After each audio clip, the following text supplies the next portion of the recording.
Bumiayu.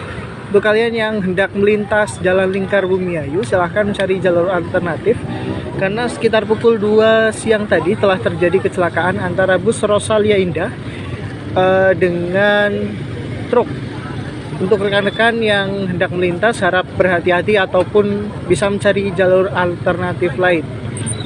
Semoga kejadian ini tidak terulang lagi. Explorer Bumiayu mengabarkan. Baru saja terjadi kecelakaan parah melibatkan bus Rosalia Indah vs truk tronton, Rabu, tanggal 16 Februari tahun 2022.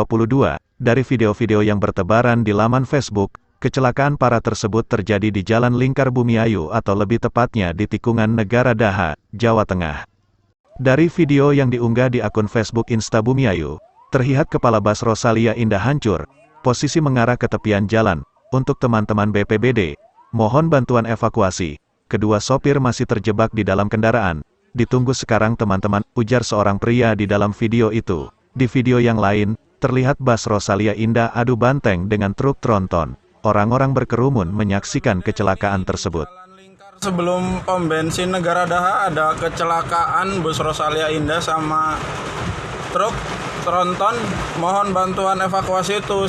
Kedua supir masih terjebak di dalam kendaraan. Ditunggu sekarang teman-teman.